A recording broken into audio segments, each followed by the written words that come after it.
May tindahan ka ba? Nagtataka ka ba unti-unting nauubos ang iyong paninda? Baka naman ginagawa mo ang isang bagay na ito, mga kasari, kaya unti-unti paubos ang paninda mo nang hindi mo namamalayan.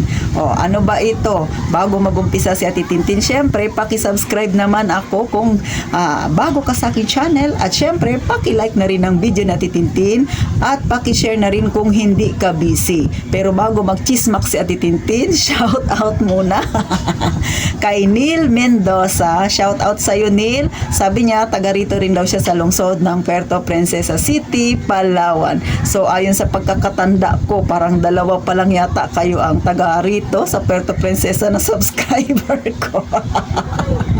Ibig sabihin, sa halos 700 na subscriber ni Ate Tintin, hindi ko mga kilala, mga taga-ibang lugar. Kaya sa inyong lahat na mga subscriber ko, maraming salamat po. Sana wag kayong magsawa na suportahan si Ate Tintin.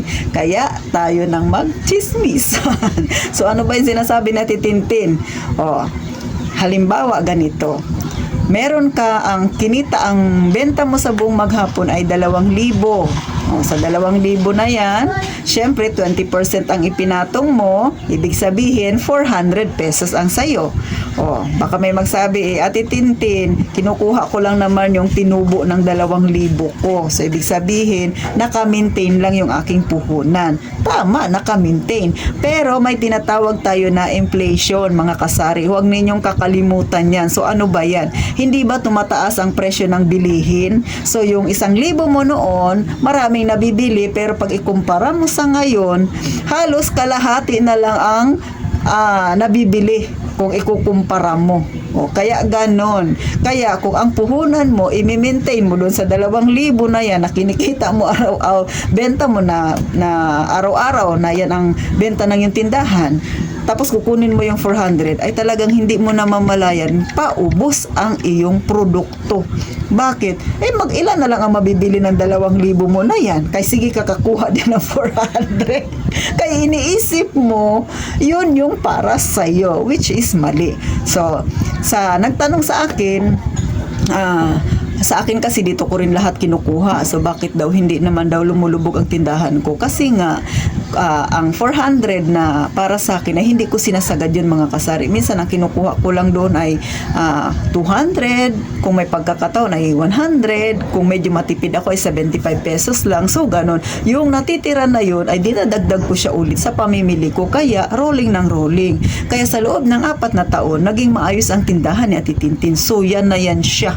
Nakikita nyo? Yan na yan siya ang itsura ng tindahan ni Ate Tintin na yan ngayon. Kasi nga, ganon yung aking style. Kasi alam ko may inflation. So ayaw ko naman na maranasan ko ulit na bumagsak ang aking tindahan. Kasi nga, muntik nang mangyari yan sa akin. At nangyari na yan na nag 50-50 ang tindahan ko.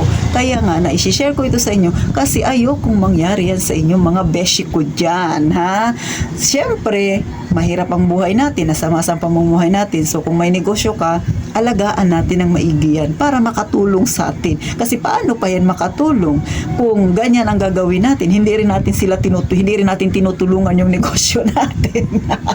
Dapat teamwork yan. Tutulungan ka ng negosyo mo sa mga bills mo, tutulungan ka niyang bayaran yun, pero tulungan mo rin siya na dumami ang iyong paninda para mayroon kang maibenta sa iyong customer para lumago din ang iyong negosyo. Gets ba, mga kasari? So sa mga bago pa lang na nagtitindahan dyan, huwag ninyong gayahin ang style noon ni Ate Tintin, ha? Baka kasi mangyari sa inyo na lumubog ang inyong tindahan. Mahirap makabangon. Ako, inaamin ko, nahirapan din akong ibangon noon ang aking tindahan. Pero salamat naman, kahit papano ay naging okay na ang lahat sa ngayon. Kaya hindi ko na yan babalikan pa. Kaya nga nakakapag-share ako sa inyo ng aking experience para hindi rin mangyari sa inyo yung aking naranasan, mga kasari. So, paano hanggang dito na lang? Maikling kwentuhan lang ito. Maikling chismisan lang natin, mga kasari. Dahil linggo ngayon, sana mag-enjoy kayo ngayong linggo na ito. So, paano, mga kasari, ha? Huwag kakalimutang mag-subscribe at gaya nga ng palaging sinasabi ni Ate Tintin, mag-iingat tayong palagi, mga kasari.